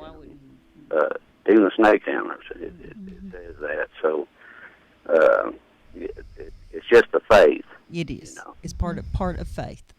Now, I am a tongue talker. Mm-hmm. And I have known lots of people that have been. Yeah. I'm not going to tempt the Lord and not going to question him, huh? Not going to question me or judge either. So, but I am enjoying your show. Well, Jesse, thanks for being Thank a you. listener. Thanks for calling in. I say it every week. I just love our callers. We've got about 35, 40 minutes here. You can call us here at 614-5553. If you've ever handled snakes, we want to talk to you. Or if your parents was involved in it. If you know any location here in Bradley County that did or does handle snakes. I was always told out on Harrison Pike there was a church out there called the Church with No Doors, which intended it was always open. I heard they handled snakes, and I always figured out that's the reason they didn't have doors. But, Somebody done knocked them down. I never went inside that church, so I don't know, but that's what I was always told. And so I may be telling the wrong story, but it sounds good, don't it? Yeah. Good morning. You're live on Old Town Cleveland. Good morning, Ron. Oh, hey, Brenda. Now we're going to talk about some good stuff. Go ahead, Brenda. My late husband was a holiness preacher, and we traveled in the ministry, and we have been in services because the only churches he ever preached in was the small little churches, and there was maybe one or two of the bigger churches he got in, but he loved the country churches, and I have seen people drink poison. I've not seen them handle the snakes, but I know people that handle snakes. And I've been in services with him. I always worked along with him. I opened the services for him. We sung together. Sometimes I'd take the service, and I absolutely loved that life. I really, really, really missed it. Brenda, did you ever see anyone handling the fire? No, not the fire. I only saw people drinking poison, but I never saw them handle the snakes. But I do know people that did handle snakes. And I've been in many, many, many of the healing services. And he and I worked together in the healing lines. And I've seen many people healed. And, of course, I've always believed in healing. From the time I was just a little bitty kid, I believed in healing. And I've been healed many times. And, I forgot what I was going to say. Anyway, I'm believing for my healing now. I just ain't got it yet. Well, it'll come. It's in the Lord's time. My mind just comes and it goes. And when it goes, I just forget everything. But Miss Brenda, did you? Are you on Facebook?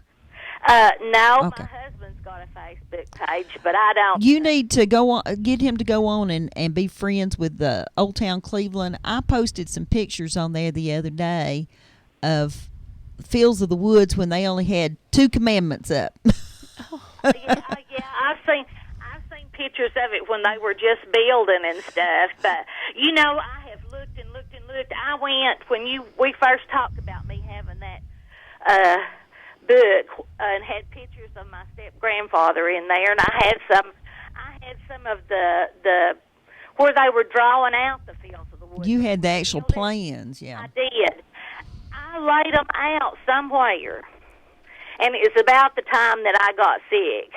And right now I can't find nothing in my house, but I laid them somewhere. I put them somewhere, and I thought, now I'll remember where they're at. But I have not. I've looked and I've looked, and I can't find them. But I thought that was a lot of fun to see the Fields of the Woods when it was so new. And then the massive meetings that they had up there, the gatherings that they had, and they had pictures of the first, building that they used. And But I thought that was kind of funny when they only had 2 commandments up. Brenda, let me ask you a question. Yeah, I know you said that you went to a lot of small churches, and the holiness movement tend to be very common men and women who were working people, and they didn't dress up necessarily to go to church. They came in their best clean clothes they had and everything. Did that what you're saying? But these people tend to worship God, and they didn't have anything else, and God was their main center. Did you see that in those churches? In some of them, we did. Now, my husband always wore a suit, and of course, I did not own a pair of pants. When I was traveling in the ministry, I didn't own a pair of pants. I wore long dresses, and my hair was long, and I didn't wear any makeup. Right. And the churches that we went to, there were a few people that would come in overalls, but not many. They were not. I don't know of any wealthy people that were in the churches that we went to, but they did. They dressed up to come to church, and we always stayed in people's homes, or else they would have a room built onto the church for the pastors and the preachers that would come. And we met more people, and I've got more friends that we met because we stayed in their homes. And we got in a habit every time we'd go to that church, we'd stay in their home and we'd get real close to them. But, and we used to keep people in our home. When we would have a camp meeting, people would come and stay in our home. And I would cook. From the time I got out of bed in the morning till I went to bed at night, I was cooking. But it was a wonderful, wonderful life, and I sure do miss it. I tell you, I do. It was a wonderful life, and they're good people. And I'm another one that's a tongue talker. I started speaking in tongues when I was 14 years old, and at that time I was going to Wildwood Church God of Prophecy, and my whole family went to the Church of God of Prophecy, and we just, I can remember my grandmother rolling me up and under the benches, because when the Holy Ghost would start falling and people would start shouting and speaking in tongues, they'd start falling out. Mm-hmm. And when I was real little, she'd stick me up and under the bench so I wouldn't get hit. But that's just the way I was raised, the way I was brought up, and it was a wonderful life, and I enjoyed every minute of it. And now, when I'm able, I go to the North Cleveland Church of God because it's so near to where I live. Mm-hmm. Well, thank you so much, Brenda. All righty. Y'all have a good day. I'm really enjoying it. Bye-bye, Brenda. Maybe when I can't talk here, maybe I'm speaking in tongues. Maybe God is speaking to me. That's what, because I have those days when my tongue doesn't work right either. You have to see him jump when he touches his mustache on the microphone. It shocks him.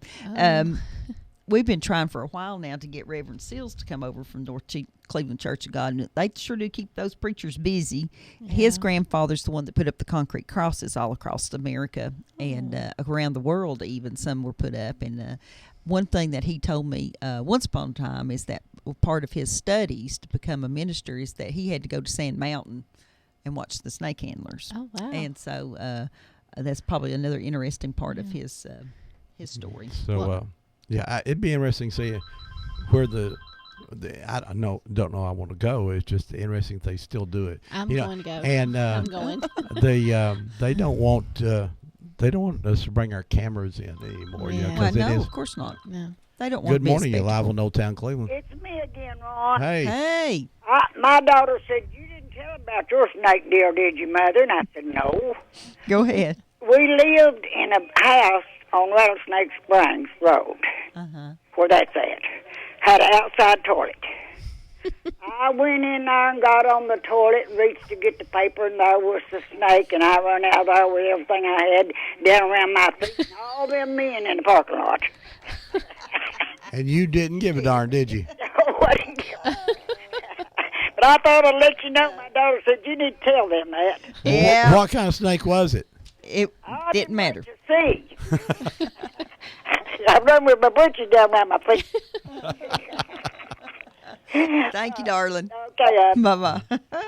I was cleaning up my flower bed last summer, and my husband, of course, he was sick back then, and I thought him and my son was outside. They were in the garage. So I thought, while they're doing this, I'm going to clean up my flower bed. And I'm hoeing, and all of a sudden the thought comes in my mind, be careful, there's a snake here. Mm-hmm. I said, Lord, please don't let no snake crawl out on me.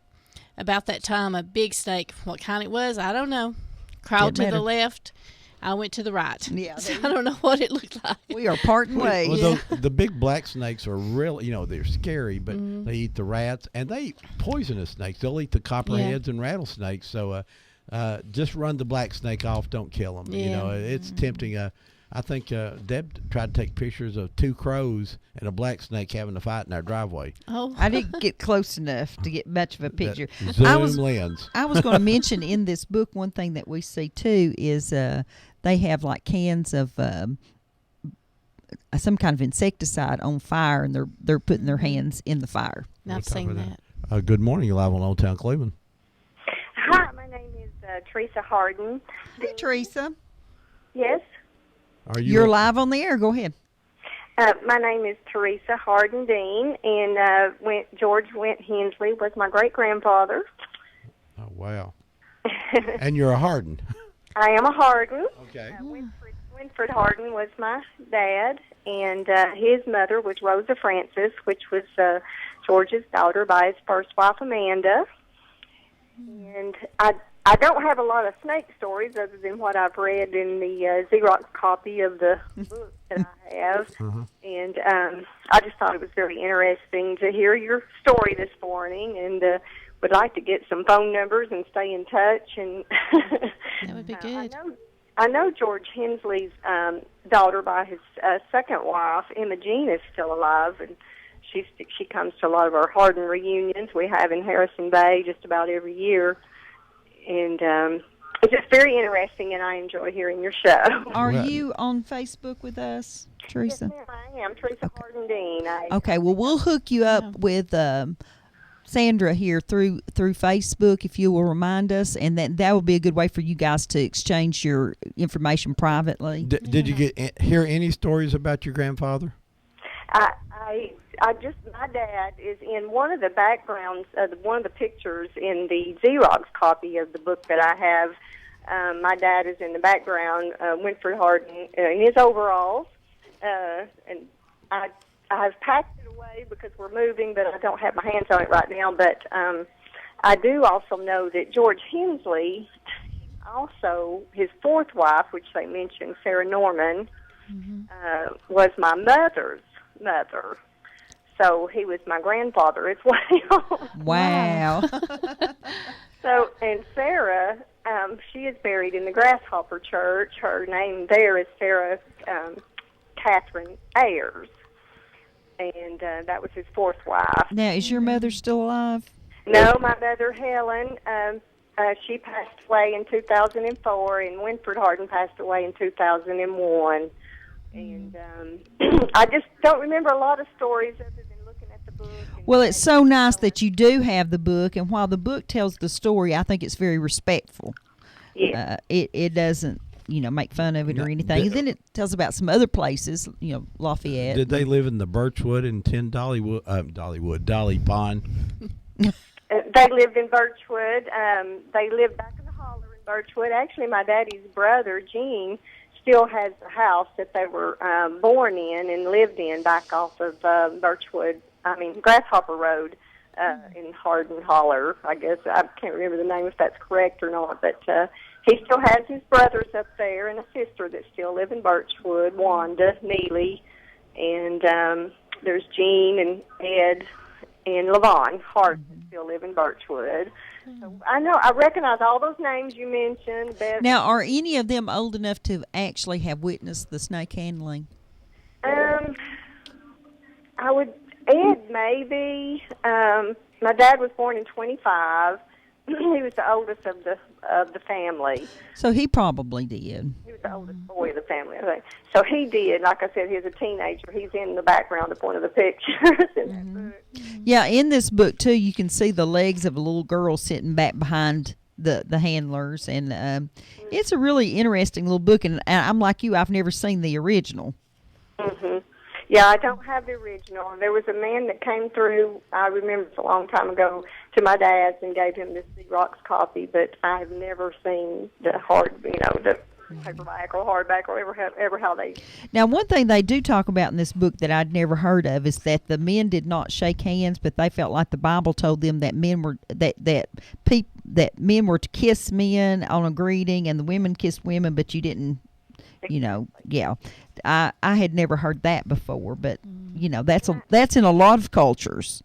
Yes, and I also remember them when they were saying when they talked about fire. I heard you mention that earlier, and I may have this totally wrong, but when they talked about fire, they were actually talking about the strychnine that they would drink of drinking the fire. Well, they actually handled the fire. In fact, up there in Hardin Hollow, when I was a teenager, I went up there and to the Hardin meetings. Freddie Gann, B. Hardin. Yes. Yeah, I witnessed them handle the fire. Wow.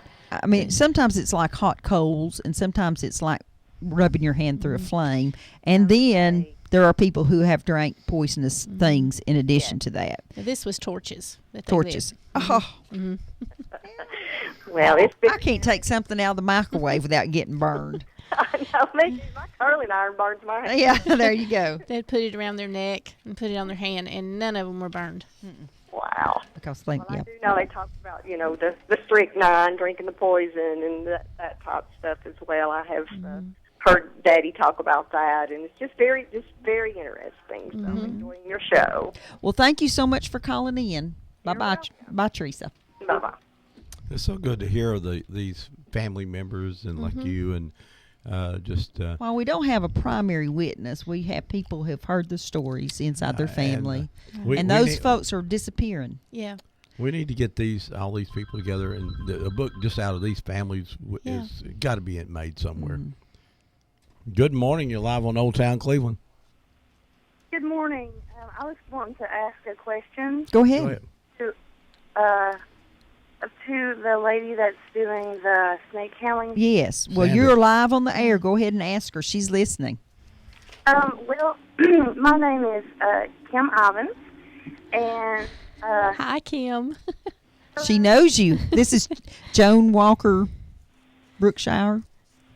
And well, I was wanting to ask her. There were some pastors who had taken a pastorship under George Hensley, and did those pastors that he signed for or that he apprenticed ordained, did they also practice snake handling in their churches?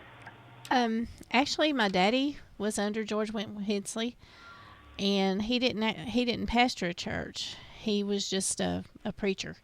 So I imagine, yes, that they did handle the snakes, because they had to be ordained in that particular church. You had to go by the beliefs of the church. So when he was under Mr. Hensley, he was a practicer of snake handling. Yes. And how did they get the snakes? Was that the pastor's job? There was a man named Tom Allison who was not a believer. Would go out into the woods and catch the snakes and bring them to the church. And we had a former listener that has passed on now, and his it was Seacat Swallows. Cecil Swallows. Cecil Swallows, that said as a young teenager they would go down into Bucks Pocket area of Bradley County and catch big rattlers, and they could get $5 a foot for them from the pastors up at Dolly Pond. The bigger, the more the money you got. Well, I've heard that there is an area near the Dolly Pond area. I think it's called Grasshopper or something like that. Yes. Tell me, are there still churches that practice snake handling in that area today? No, not that it's done publicly. I don't. Right. Is that a good answer? Not that it's done publicly. There is a little private place, I think, that they still do. Yes. But Grasshopper is not that church. No, it's not. It's no. I'll tell you about it later, Kim. The Holiness Church wasn't as organized as the Church of God, and they wasn't overseers. And I think basically, if you started the Holiness Church, you were just that church. You didn't really follow George Wendt Hensley. He was just sort of the person who spearheaded it. And I don't think it actually was a super structure. It was basically it's a very basically simple. the family, a couple of different families in the community, and that's where they went to church. And someone in the church there would demonstrate this, and then it became commonplace in that church. Well, There was no one that endorsed it, I don't think, necessarily, as the church. I missed some of the front of your broadcast, but did George Wendt Hensley, how did he come about his belief that this was something that God had ordained or asked him to do? I mean, was this something that he saw from other ministers, or did he just come up with this form of worship on his own, or what? How did that come about? And I'll hang up and I will listen. Okay, thank you, Thank Kim. you for calling. Okay. I'll see you later. Bye-bye. Bye. We'll let Sandra go through that briefly again. Go ahead, Sandra. Kim, he's witnessed a woman in Virginia by the name of Nancy Klenek, something like that, handle snakes when he was a teenager. And then he came down here with the unction, the feeling, the wanting to know more about it. So he went up into the mountains of Owl Hollow, and there was a snake there, and he handled it, and then he brought it into the Church of God. And then there was a group of guys tempted him one day in a brush arbor. They went and caught a basket full of snakes, come in there, and they picked up the snakes and laid them in his arms like cordwood. Right. And so pretty interesting that. And then that there's a rock down there, Rainbow Rock. I don't know exactly where it is, but that's supposed to be the location where snake handling basically. He seen a snake there and he picked it up while he was there praying. Right. And this all happened in the White Oak area, Owl Hollow community in Bradley County. Right. Like I say, if your family members are some of these people we've talked about, talk to the oldest person in your family. Write this down, because this is history.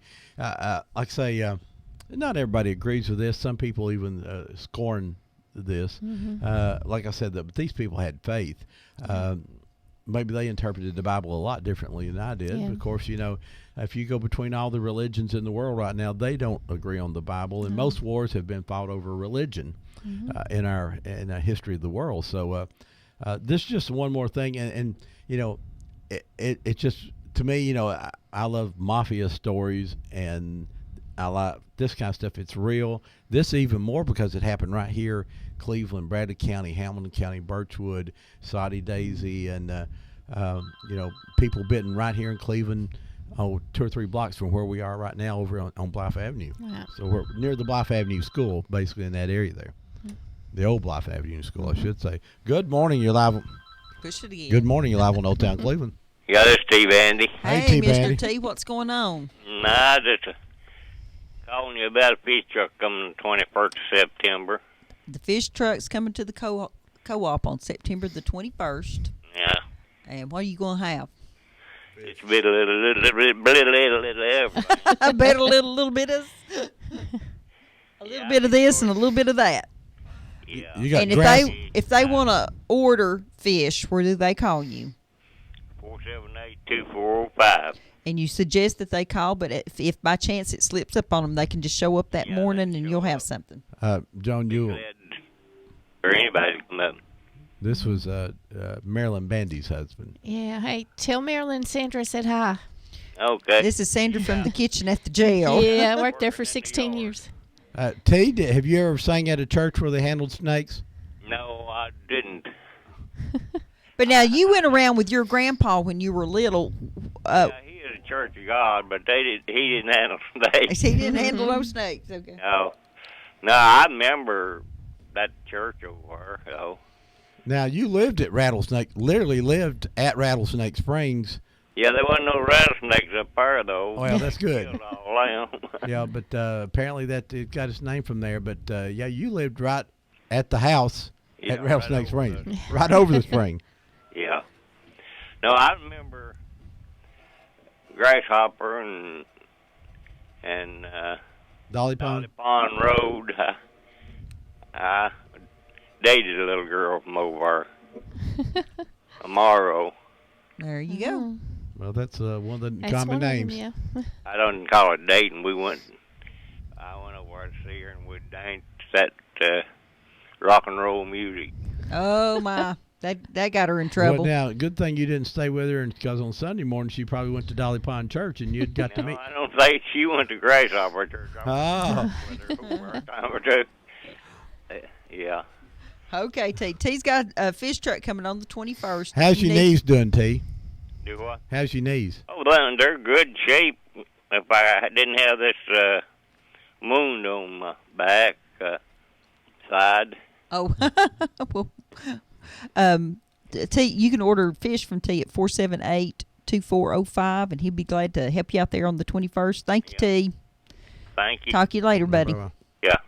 No, that's for ponds. That's not for eating fish. Now. Yeah. That's no Long John Silver's. It may be hot enough to feel like you're frying them.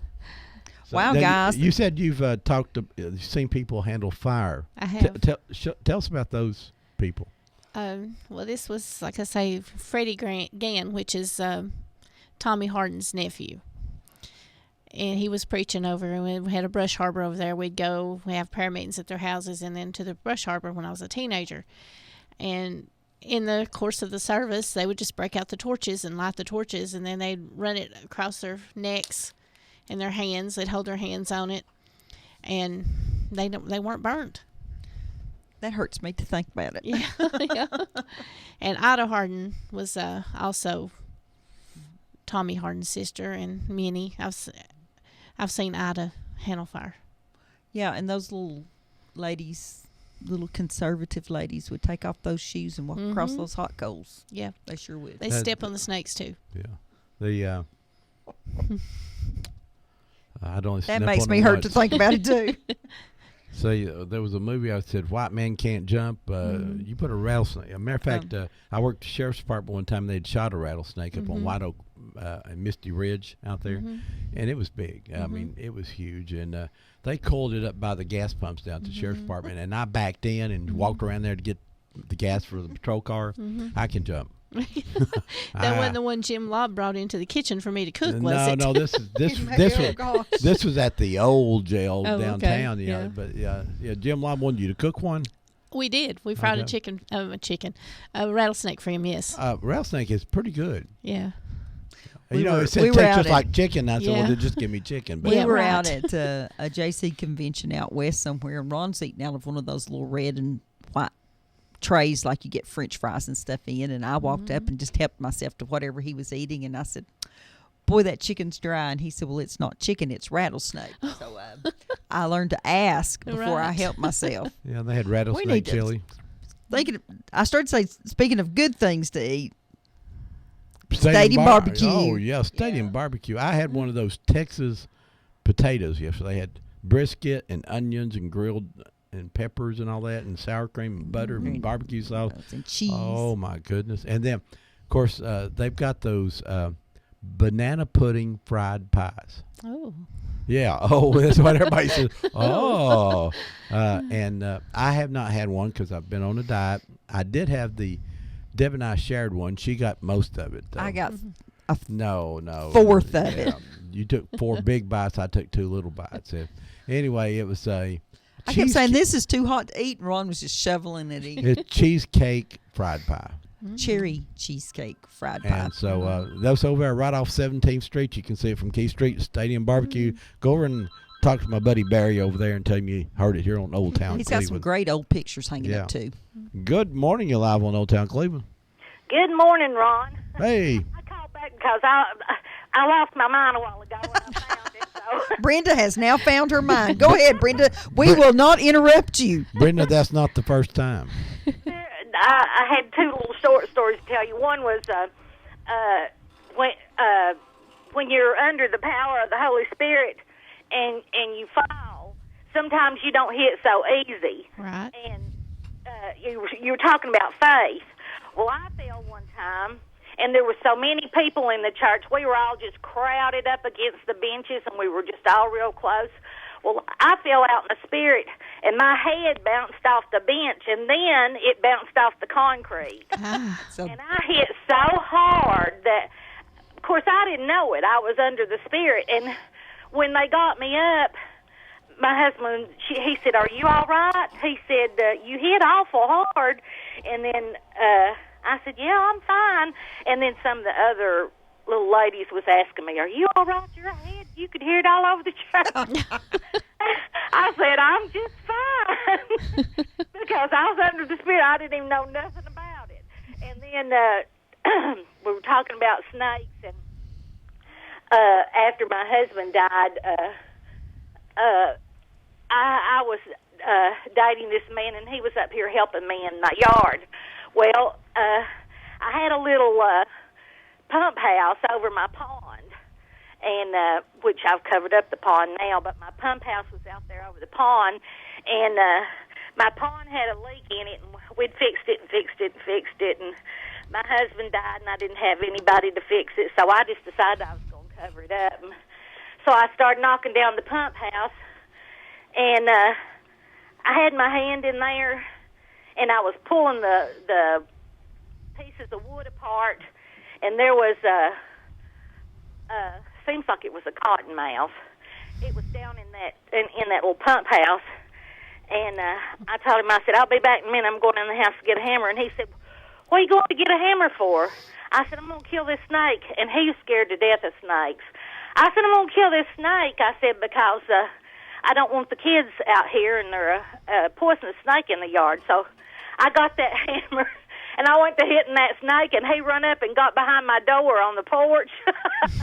And he was hollering, "Leave that snake alone!" But I beat it, and I beat it with that hammer, and that snake didn't want to die, but I finally killed it. I chopped that snake all to pieces. So that snake said, "Don't handle people," after that, right? You know, a safety tip. A shovel is a lot longer, and you'd have to bend over with a hammer. Well, I have never been afraid of snakes. I don't know why. I'm not afraid of spiders or nothing like that. But I just wanted to kill that snake so the kids, wouldn't be out there around it. And I saw him. He run up on the porch and hid behind the door. And I said, "What are you doing?" He said, "Leave that snake alone. I don't like snakes." The only thing you was afraid of, Brenda, who used to knock you off your bicycle all the time over there around Arnold? Where I used to live, Neil Dover. He lived down the street from us when I was a kid. Yeah, that Neil Dover's a mean one, isn't he? Thank you, Brenda. Okay, bye-bye. I always loved Brenda's calls. Let me remind you again, Bobby Orr has invited everybody out to help share this 200-pound watermelon this afternoon out at his fruit stand out on 64 Highway there close to Durkee Road. And he's going to cut that big thing at 3 o'clock. I don't think I've ever seen a 200-pound watermelon. I may have to go look upon that. Earlier, I had a picture up on here of these guys holding the snake up. And if you notice, one of them only had one arm. Yeah. I don't know what happened to the other, but go. I see him in the pictures quite often, and I was kind of mentioning to Ron that we were looking through the snake handling book, and there's this same lady that's always standing in the background that's really enjoying this, but you don't ever see her actually touching the snakes or doing the stuff. But I said, well, she enjoys it, but she's real close, but she's not quite there. Yeah. Now, there is a church in Del Rio. If you go out of Newport and go up, I know the highway, but it goes up right along the French Broad River, a little community called Del Rio. There is an active church there. Is that correct? There is. Jimmy Morrow is a pastor. Oh, so it's out of the Morrow family. Yeah. And actually the Ford family, because his wife's Pam was a Ford.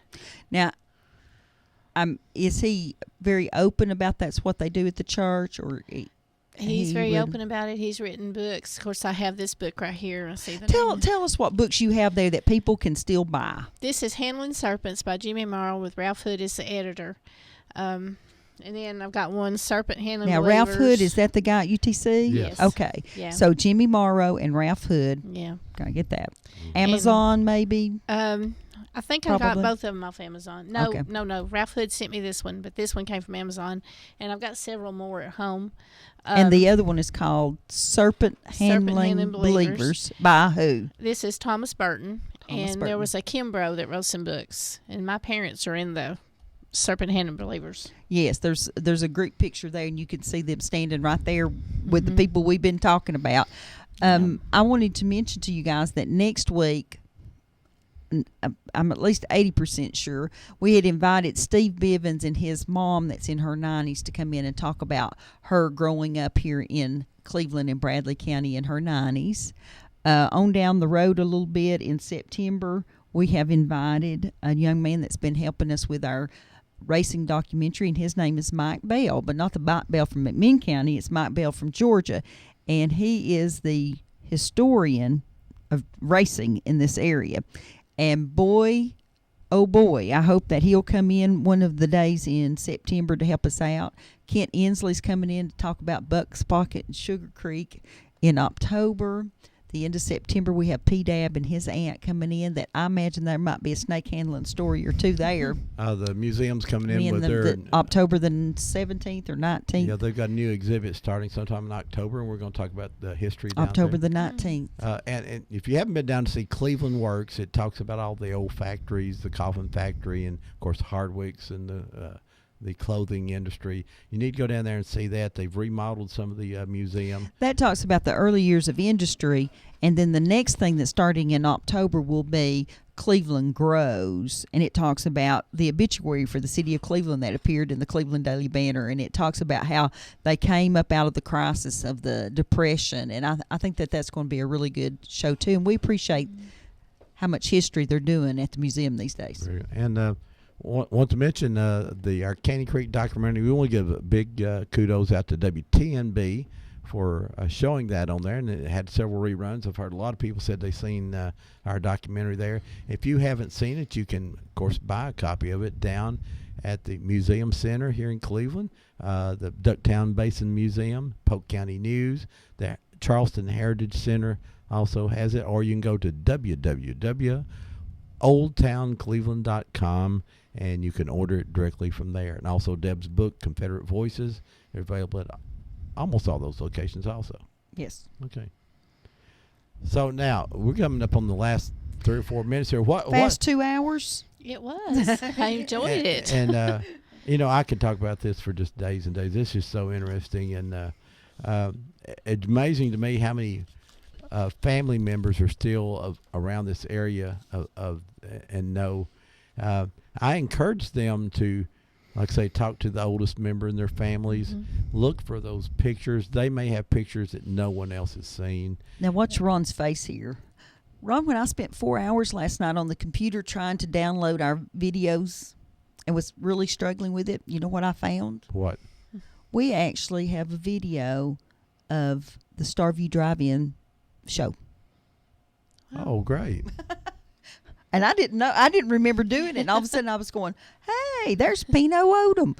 And how excited I was that we recorded that day. We'll have to see if we can't do something with that. And glad you said that. All of our shows now since March are archived. And about Wednesday, this program will appear on if you go to the Whoop FM site, you can go to archives and click, and you'll finally get to it. Or if you're on Facebook and are a member of Old Town Cleveland on Facebook, I'll put the link out. It goes directly to it, so you don't have to go through the 2 or 3 pages to find it.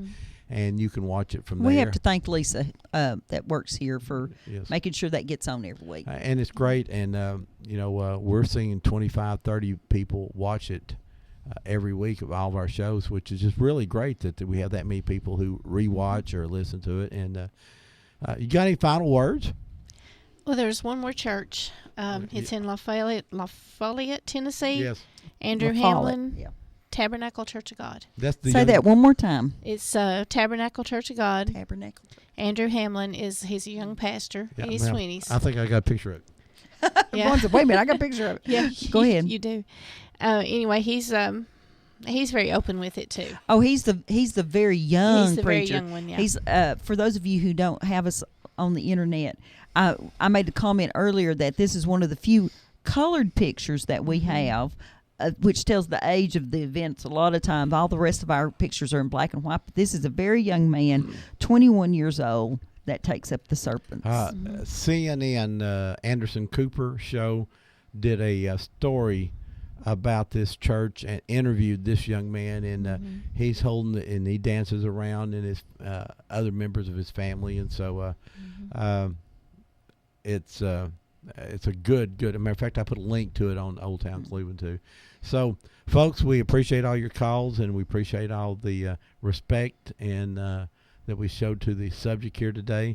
We laughed a little bit, and we said and some, and I have to admit, I laughed when we were playing Wendy Bagwell before we went on the air. I'm going to play. Story. Wrecking where they want them back door. Well, guess what's coming up right after all the commercials? As we come back, we're going to do the Wendy Bagwell story again. Oh, good. So we'll get to hear that. And folks, I always say at the end of the show, not only about this, but everything in your family. Talk to your grandparents and your parents, your aunts and your uncles, and write down their stories.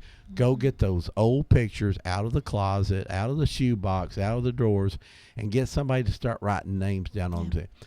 We'll always remember Pearl Harbor, but we may not remember what happened with your family down your street or in where you worked. You'd be surprised what people love in old pictures. It could be just your grandpa sitting there and someone saying, hey, I worked with him, or hey, I'm related to him too, so please do that. And next week we'll be here, and Deb, tell us the subject again. We'll have Steve Bivens and his mom coming in. She's well into her 90s and quite the character, I understand, so that should be a fun show, listening to her memories. And if by chance Steve can't bring her in, we'll have something else good on. Yeah, we'll get Sandra back and talk about some more snakes. Sandra, thank you so much. This has been a really great program, and we'll see you all next week. Thank you. Where'd the old town go? They moved it on north of here in the shopping mall.